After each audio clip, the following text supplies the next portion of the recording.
Welcome to the Accelerated Investor Podcast with Josh Cantwell.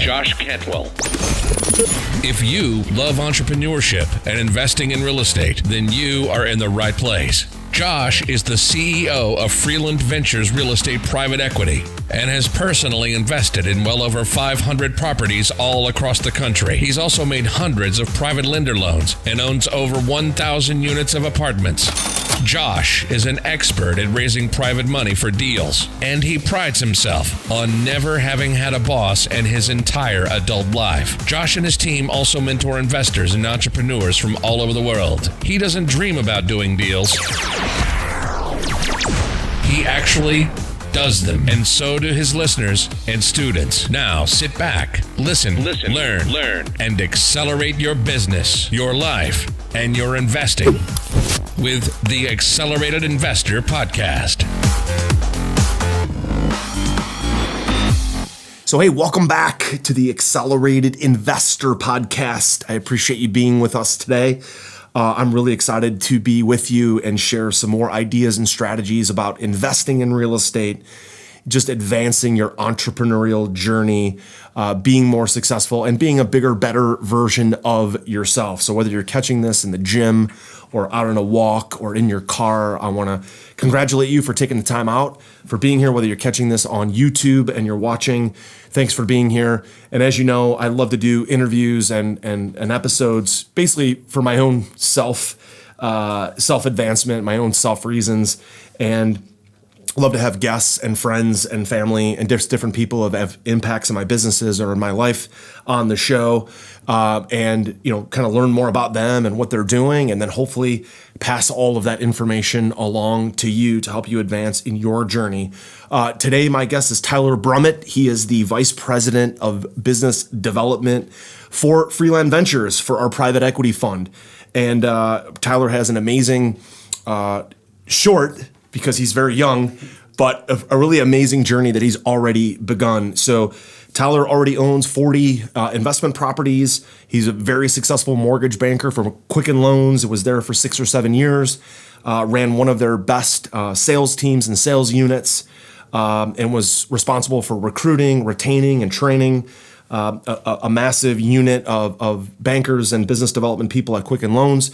We were able to successfully steal him away from Quicken.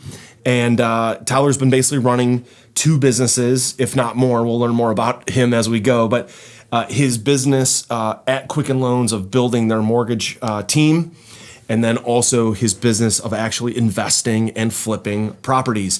Today at Freeland, he's been tasked with basically building out our sales team, continuing to do new business development for fix and flip loans, rental loans, long-term rental loans, small balance commercial, and of course, raising capital and investing in some massive apartments. Tyler was also recognized by Crain's Cleveland Business Magazine, as a top 20 young professional. It was called Top 20 in their 20s. So out of all the people in Northeast Ohio that Crain's covers, Tyler was selected and interviewed and featured by Crain's Cleveland Business Magazine. So Tyler Brummett, what's going on, man? How are you? What's going on, Josh? Thanks for jumping on, man. I know you're just down the hall shaking and baking. Yeah. Closing loans, one making meeting, things happen. One meeting to another meeting. It's the story of our lives. Yeah, for sure. Planning and building things. So we are. Tyler is still relatively new with us, been with us for about 60 days. And so he's really been taking time to kind of figure out what do we have that's already baking, that's already in the oven and working, and what's half baked. And we're cleaning up software and really building the foundation, the platform, in order to add more business development reps, close more loans, and that's our core business, right? Is closing loans, small balance commercial, being a private lender. Our core sort of transactional business, if you will. Mm-hmm. And as we build that out, we're continuing to focus on buying more assets, which is we already own about 2,200 units of apartments. Tyler owns a bunch of rental properties of his own, and that's also in the works as far as building that out. Tyler's going to be a big piece of that. So, Tyler, just tell our audience a little bit more about yourself. Give us some more foundation, some more color about your experience jumping in as a mortgage banker, what it was like to be new and to be selling and to be working late and working lots of hours, and at the same exact time be building your real estate investment business. And where does all that motivation and drive come from for you? Because there's a lot of guys your age who are still goofing off a lot, right, and not making things happen at the level that you are. Right. So it starts at a young age. At a very young age, my parents were, separated, and I lived with my mom. And one thing that I saw as a young kid was my mom was always working. She worked in a factory. She worked at a tanning bed salon, and then she ran her own landscaping business. And I was right around riding with her. I remember going to, nice, to the laundromat and, washing towels, and I was working with my mom. So at a very young age, I was just raised with, hey, the value of a dollar means this, and you got to work for your money. And nothing's, given, or you have to earn it. So at a very young age, I think my mom set the foundation very well. Now, I did sports all through school, was a wrestler, did a little bit of boxing as well. So the discipline and the respect was also implanted in my head at a very young age. I used to have a mouth as a kid. I've been put in my place many times, and it developed me to who I am today. And then from there, went to school. All through school, I was a car salesman. So I was a car salesman, and then I actually was looking to get promoted to a finance manager. And at that time, didn't see eye to eye with my manager at the time. And my girlfriend worked at Quicken Loans as an intern. He knew you were gunning for his job, probably. Yeah, that's exactly what it was. That's exactly what it was. Now he's calling me asking for one. Yeah. But so my girlfriend was working for Quicken Loans. Hey, you should try working here, And I'm like, yeah. She's like, you can make good money. And I'm like, yeah, no. Well, that argument happened, and I applied. Never told my girlfriend I applied because I don't want her to be like, hey, I got you the job, Yeah. So everything's earned, Yeah. So I, applied, got the job, and I realized the value that and the motivation internally that I had. My first month, I hit the floor. I think I wrote like 37 loans. It was like $7 or $8 million. I was a leading banker. Then I started to realize it's not about the money, and it's not about winning. It's about the impact you have on others. And I caught myself not really enjoying writing the specific loan, but watching other people write loans that I had impact on, sure, and watching them be super excited. So from there, I realized I liked leading people. And then I was just I think it was like 12 to 13 or 14 months, I was promoted to director of mortgage banking. I was the youngest director for working for the Fortune 500 company. And my tenure there was 12 months. It wasn't big. So I took a team over. At that time, I had so much adversity. I'm the young guy. I've only been here for 12 months. Doesn't know what he's doing. No one liked me, just to put it out there. Plus you have a mouth on you. Yeah, and the confidence factor. So, but that was only a short amount of time. And then people really started to see the respect. And then I built a team, multiple teams, to where we were doing about $80 to $90 million just in originations a month, ran by me. And then we got into a new office, and I took on more responsibility. Was in charge of maybe around 100 people, where I worked right on side with my RVP, and just really started to build a pipeline. And I really got the knowledge from doing that. And and then I kind of just built a really good team, and it was a little under 8 years I was there. So when I'm somewhere, I'm very dedicated. I'm very, very loyal. And again, that comes back to how I was raised. Yeah. And I think so. If you're here for a very short time, I screwed something up royally. Yeah, that won't happen. But it also leaked, flowed out with my team too. I had really good retention. No one, people stayed with me at a very high turnover company, Quicken Loans. People stayed with me, which is why one of my top bankers is now working for us. Julie, yeah. She's working here with us because they follow. When you do right things and you teach people the right things to do, and you show them how you do it, and you empower people. That's the biggest thing, is really learning that you can't do it all, and you have to empower people. That's when really took my business to the next level, because it shows trust. Yeah. And when you trust, you can scale. Are you ready to automate and explode your real estate investing?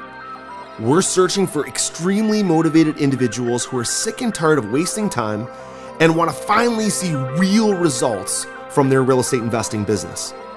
We're searching for investors looking to get to the next level and become a bigger, better version of themselves while being a more successful real estate investing entrepreneur. Apply for mentoring and coaching at joshcantwellcoaching.com/podcast.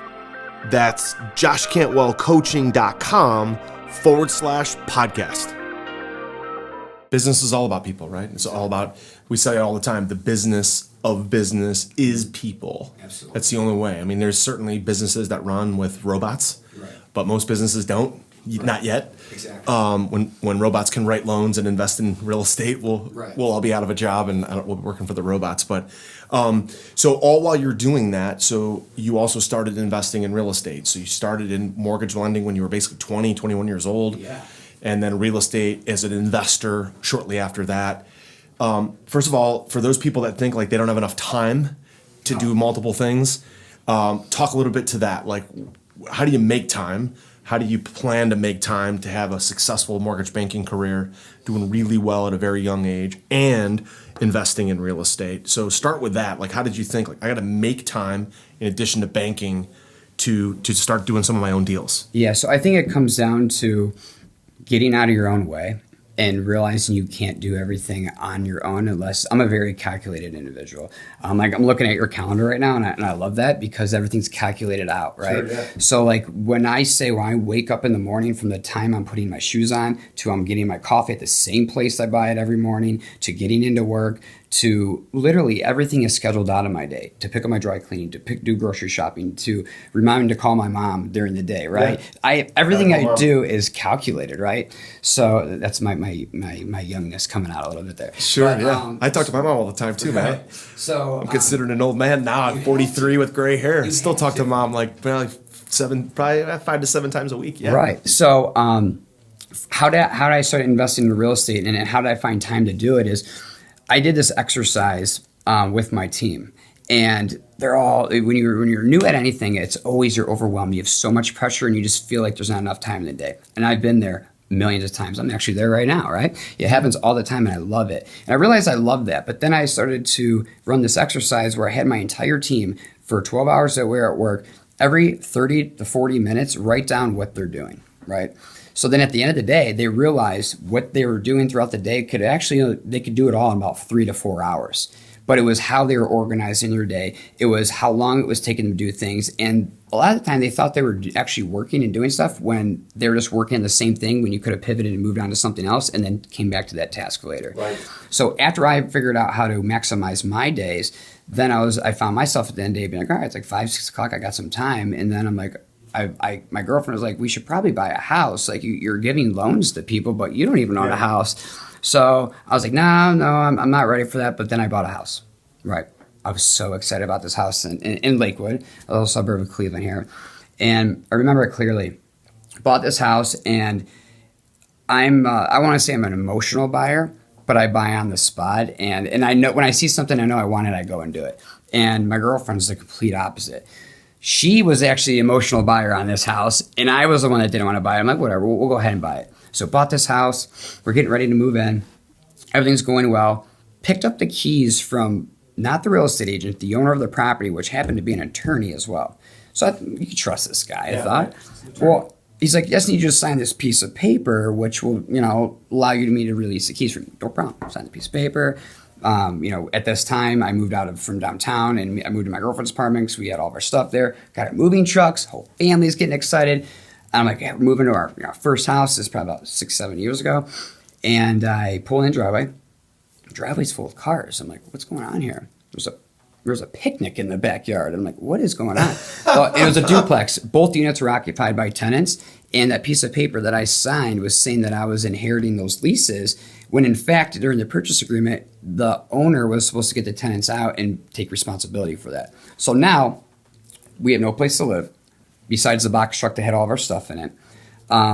Had no plan. They just re-signed year leases. So for me to get them out, I had to spend a ton of money to buy their leases out. Yeah. I didn't know what I was going to do. Well, came to a conclusion. We fixed the issue. But at that point, for me, I was like, wow, that guy lied to me right to my face. And that's when it triggered for me that there needs to be good people in the real estate industry. And that's why I got into it, because I want to make sure, one, that I can stop that from happening and point these guys out left and right. And really, it catapulted my confidence, and it catapulted like my desire for real estate. And that's how I started. And ever since then, I bought a house every other month since then. Nice. So, yeah, fantastic. That's how it's worked. And then have the other deals worked out a little bit better? Yeah, a little bit better. And my girlfriend actually became a real estate agent because of that.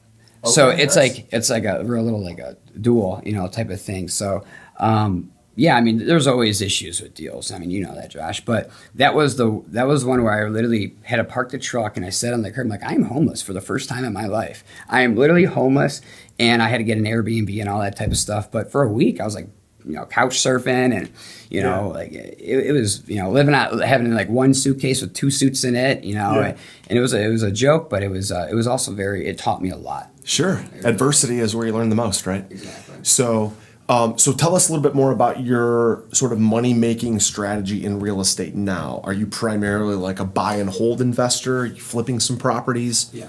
Tell our audience a little bit more about your strategy. So it all started from me being a mortgage banker and running a lending team, because when you originate a loan, it's a one-time thing, right? The next day you got to wake up and you got to find another one, right? And I like that, but it gets challenging sometimes, right? So then I was like, what can I do, that I can buy one time or do a deal one time, but have you pay me every single month after? So the first house I bought turned into my rental property, turned into my most lucrative purchase at that time, probably for the next 2 to 3 years, the most lucrative. And I'm a buy and holder. So I buy and I hold. I don't really do single families. I do duplexes all the way up until, apartment buildings. But I also fix and flip as well, because I think the knowledge that you learn from fix and flipping really helps you scale on the rental side, because you learn the material, what it comes into renovating a house. I don't buy anything that's already renovated. Everything I buy is ugly, dilapidated. I want my guys to go in there, renovate it. I want to harden the property. I want to make sure it's durable, because again, I care about the people that I rent to. So I want them to be able to live into in a house that's actually a good house. Yeah, and sure, if you put the money into it that needs to be done the right way, it just lasts longer. Fantastic. Yeah. So what are your thoughts on, so you've had a lot of success. You've made a lot of money as a banker, built successful teams. That, like, doing mortgage banking on your own is one job or one project. Building teams and building your whole team of mortgage bankers is another type of project. Investing in real estate is a different type of project. You've had success at all three. Is there 1 or 2 or 3 things that you think stand out, that besides your mom instilling like the work ethic in you and the value of a dollar, are there other things that stand out that you think have allowed you to have success in 2 or 3 things simultaneously? Is it work ethic? Is it working long hours? Is it being organized? Is it just drive? I mean, the one thing you can't teach people is motivation. People are either motivated or they're not. So what are your thoughts around, because a lot of your success is built off of other people's success. Exactly. Now, especially that you're in a management type of role with us and all your other previous things. So what do you think? What do you think of some of the characteristics of some of the successful things that you've done? Is there a theme that you've seen over and over? Absolutely. So all the way back to when I was just my first job, out of college, being an originator. And it's funny. All businesses are typically ran the same. So when I was originator, I was crushing it, doing very, very well, writing a lot of loans. Then I found out I liked, watching, developing, and helping other people. Then I also realized 6 months from then, there's more money getting made as I'm managing more people, So as I realized I'm empowering people working for me are making more money than they ever have. So they're growing in their careers. I'm painting a picture on where I'm going, right? That's the main thing, is I'm telling everybody I work with where I'm going. And I'm very, very honest with it. If I'm doing something that I thought was a great idea, it's not a bad idea, I'm also honest with them at the same time. So what it came down to is I realized that for me to get to where I want to go, I have to empower everybody around me, and they got to be more successful. And I can't be the smartest guy in the room. Mm-hmm. I surround myself with people that are way more smarter than me, and I don't have all the answers, but I put myself in that position so everybody can grow at the same time. I'm in business in multiple different categories, with rental properties, with fix and holding, with raising capital for our company, with building our development, and how I'm doing that is simply just because I'm painting a picture for people to follow. So I can't pinpoint and say one specific reason on why I'm at how I got to where I'm at. I think it comes down to me being an originator, and then me just being internally knowing that I grow off of other people's success. Sure. That's what really, really, really makes me flourish, is when I see other people being successful. It sounds like too, and I've heard other people talk about, where if they're growing, there's typically a mentor or a coach or someone that they're accountable to, and they're kind of following them. And at the same time, they have people that are behind them following you up. Exactly. So it sounds like you've always had maybe a mentor or someone that you looked up to that was maybe several steps or several years ahead of you, and you were pulling them, you were pulling up with them, and at the same time there were other people kind of riding your coattails, if you will, pulling them up at the same time. And I find a lot of people that are really successful seem to be always in the middle. Absolutely. Like they're in the Oreo where there's someone at the top, I want to follow that guy. And oh, by the way, they're becoming a leader, they're creating an audience, they're creating engagement with people that are not quite at their level, pulling them up along the way. Yeah, you surround yourself with people who you want to become. You know what I mean? So I remember, it was, again, back to, I was a new originator, but I found out who was a top director and who was a top banker at that company, and I did my best to become friends with them because I knew there's a wealth of knowledge that I would learn from them, and that even though I might be that annoying, new guy around town, but I created value for them first, right? And then I learned from them. So I always was trying to surround myself with people that I want to become, and that's kind of how I've always, put yourself in a position to be successful. Perfect. So to that point about building teams and helping other people level up, what are some characteristics that you've seen in successful teams? Like, what are some things that you're trying to instill in our group, our business development guys? What are some things that you tried to instill at the Quicken? Is it software? Is it organization? Is it working on certain things at certain times? Is it scripts and sales scripts? What are some of the elements of a successful salesperson, if you will? It doesn't matter if it's selling cars, doing mortgages, whether it's you're a realtor, a real estate investor. What are some of those characteristics of the individual and then also of the team as a grader? So I think one, it starts with a goal. You got to have a goal, right? But everybody wants goals, everybody has goals, but it's how are you going to get to that goal and what systems and processes are going to be in play to support that goal, right?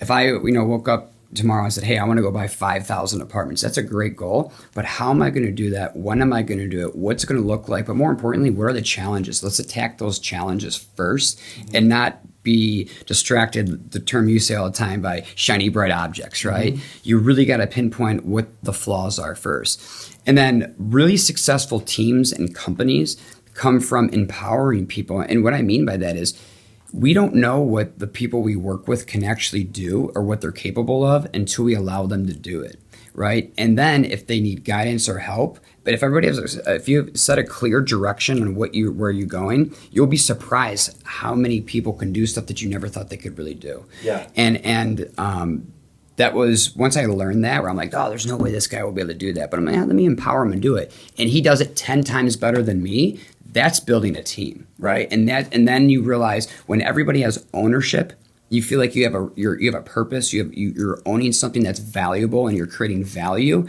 People will never leave you, and then people will always step up. So once people have value and you show that you're empowering them to do it, and you're setting the right processes in play, and it's working, and then also asking for help, you could be the leader of a company, right? But you also want to be able to lean on your guys and say, hey, I don't know how to do this. I need help. Right. I do that all the time here. Yeah. All the time. I can build a business. I can help build a business, but I'm not going to know, how our clients are going to make our payments, like that granular stuff, just like how you lean on me to make a loan, but hopefully they pay for it. Right. Exactly. Servicing department, right? So there's this understanding that you can't do it all and you need assistance, and every employee that you have working for you is important. No one's more important than anybody, because if this person doesn't do their job, then we can't get this person to do their job, So it's about empowering and letting people take ownership. Yeah. Conversely, so you've probably seen a lot of people fail. Oh, yeah. Quicken has a fair amount of turnover. Being a realtor has a fair amount of turnover. There's people who've bought, we have tens of thousands of customers through Strategic Real Estate Coach. And a lot of them have bought our products, been through our coaching programs, and never done a deal because they just, whether it's fear, whether it's motivation, whatever it is, they just never get out of their own way. So what do you think, conversely, are some of the characteristics of the people that you've seen that you thought had a lot of potential, that you thought could be good at sales or good at mortgage banking or good at real estate, that it didn't work out?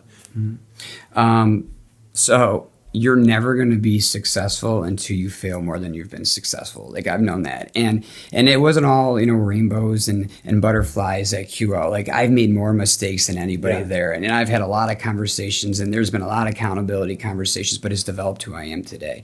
And so when it comes down to that, you can't be afraid to fail. You can't be afraid to take initiative, which is why I love empowering people, because I know they're going to fail. And sometimes that mess might be way too big of a mess for me to clean up, but I still empower them, and I'm going to take ownership because I told them to do what they think is going to do.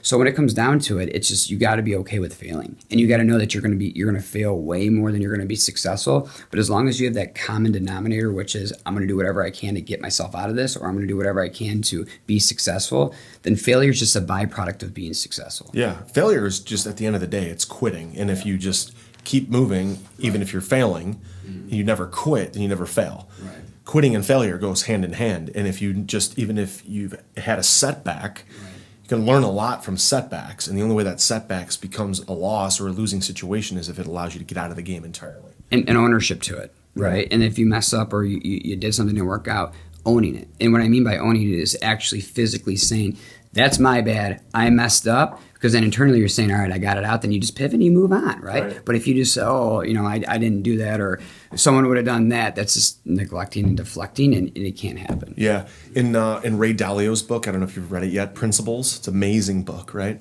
He's one of the most successful hedge fund managers ever.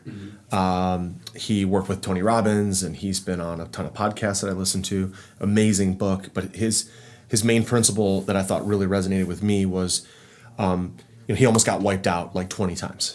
And he always thought, like, I want to take enough risk. I'm going to get in the game. I'm going to do it.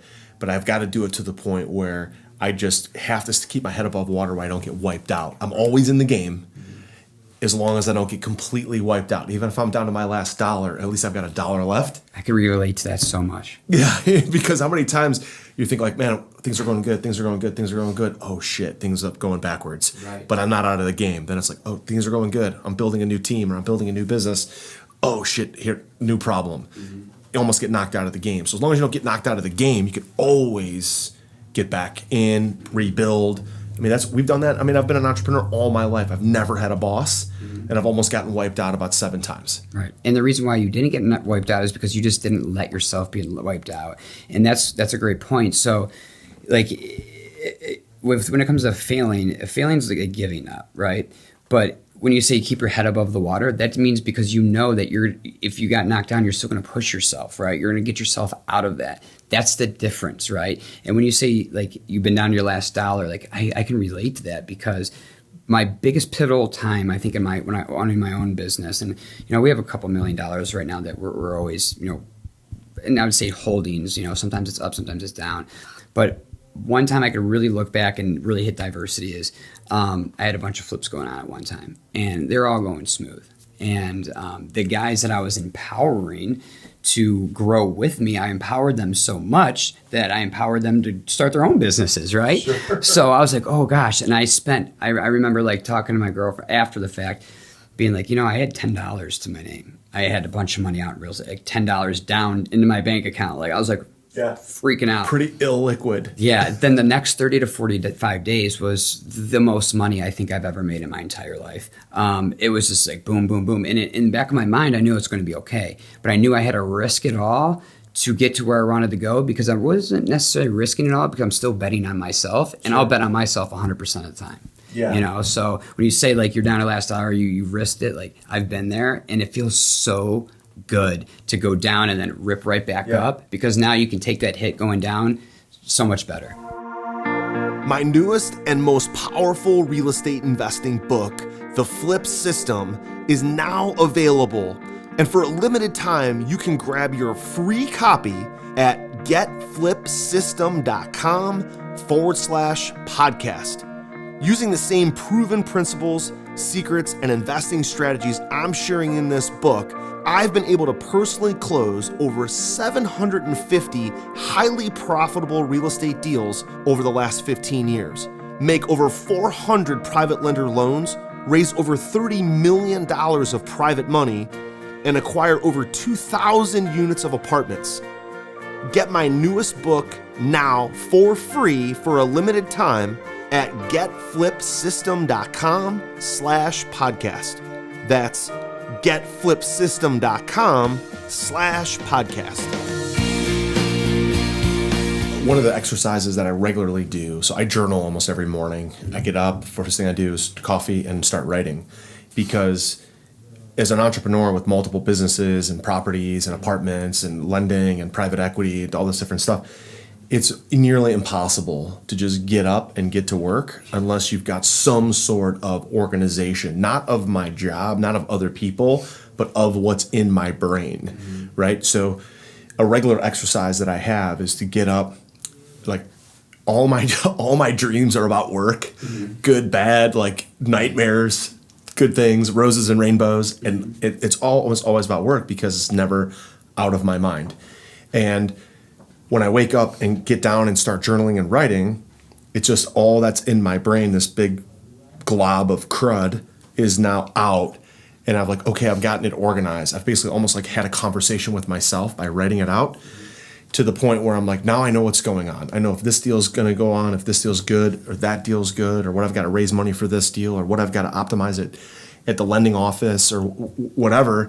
And now I feel so free. I immediately get into the gym, work out, and then I'm just off and running with the day.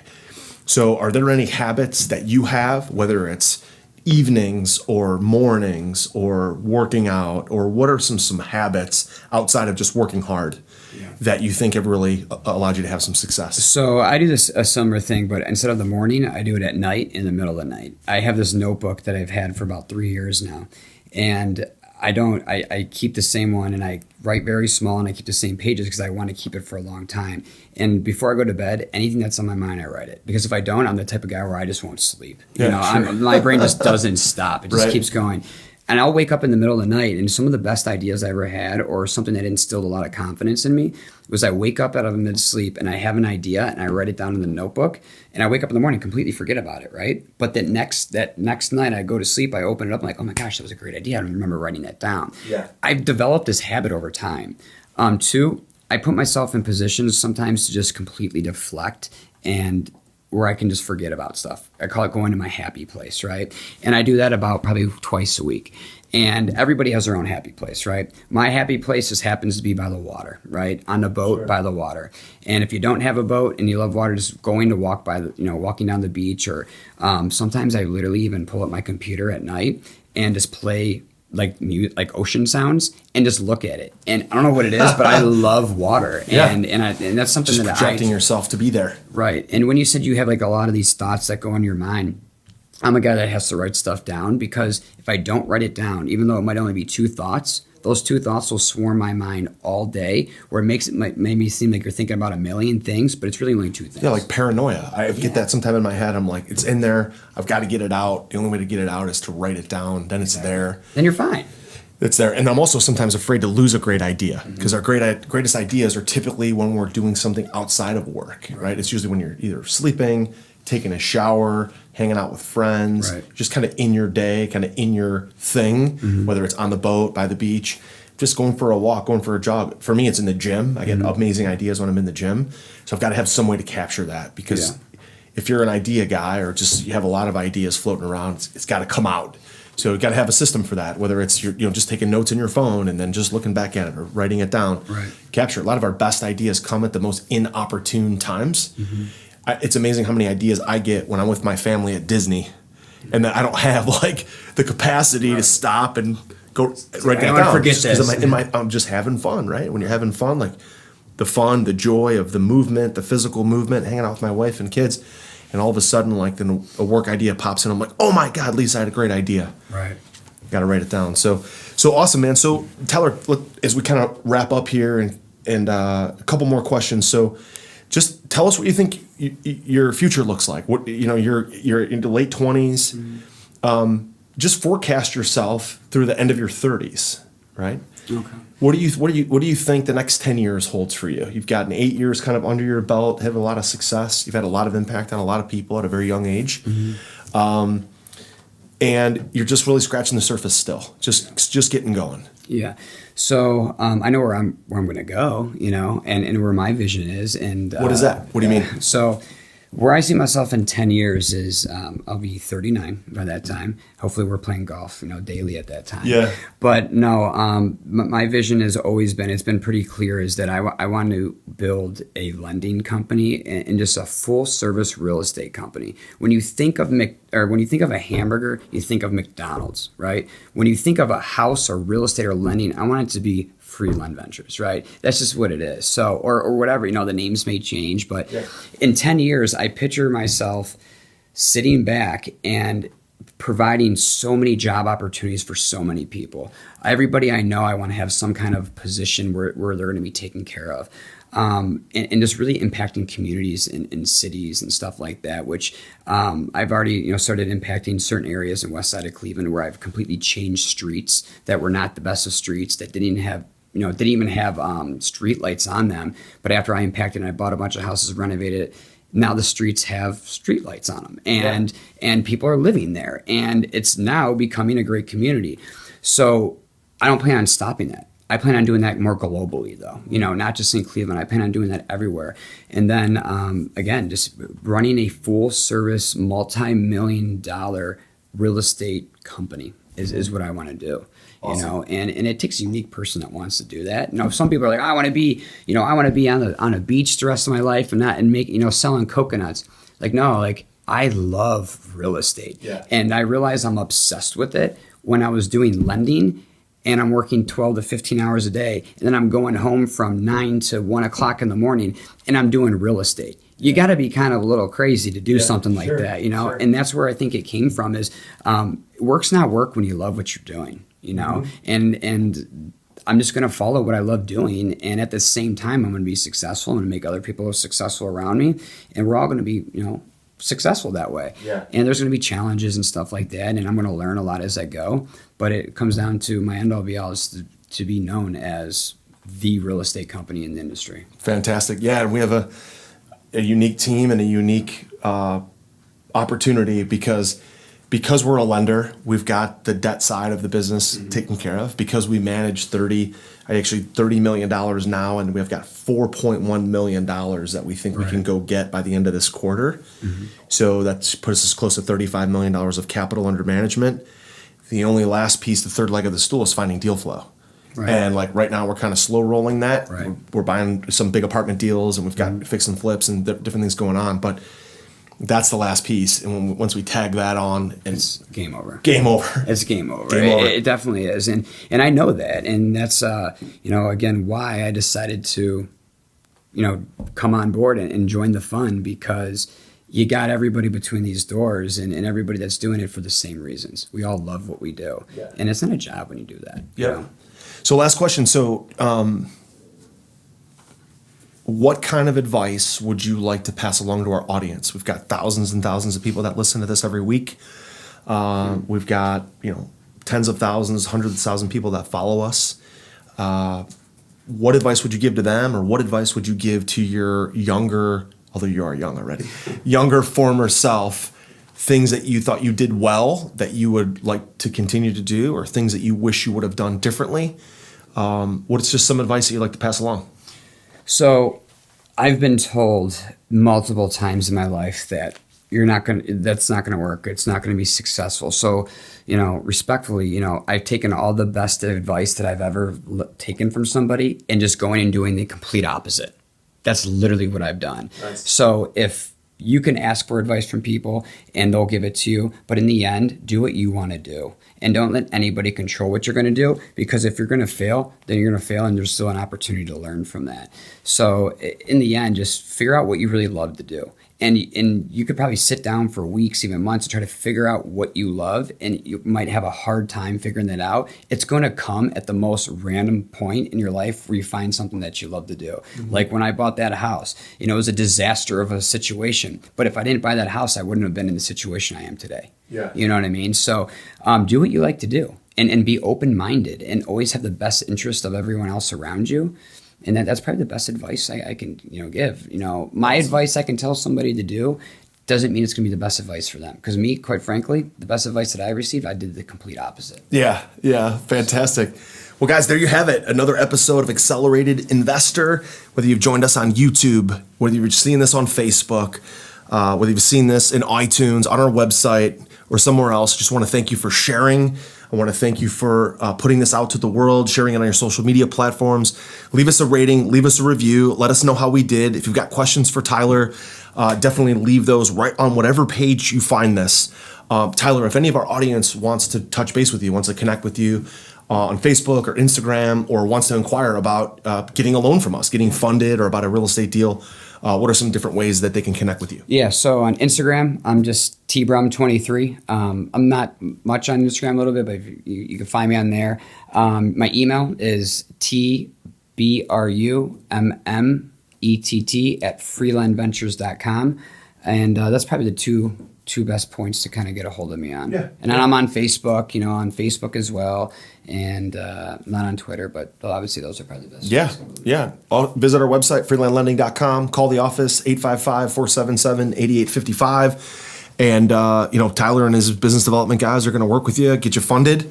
Lots of different types of loan products, fix and flip, fix and keep, small balance commercial, big commercial, apartments, multifamily, you name it. It's all going to go through and across Tyler's desk. Thanks a lot for joining me, my friend. All right. Thanks, Josh. Appreciate you taking the time. All right. You got it.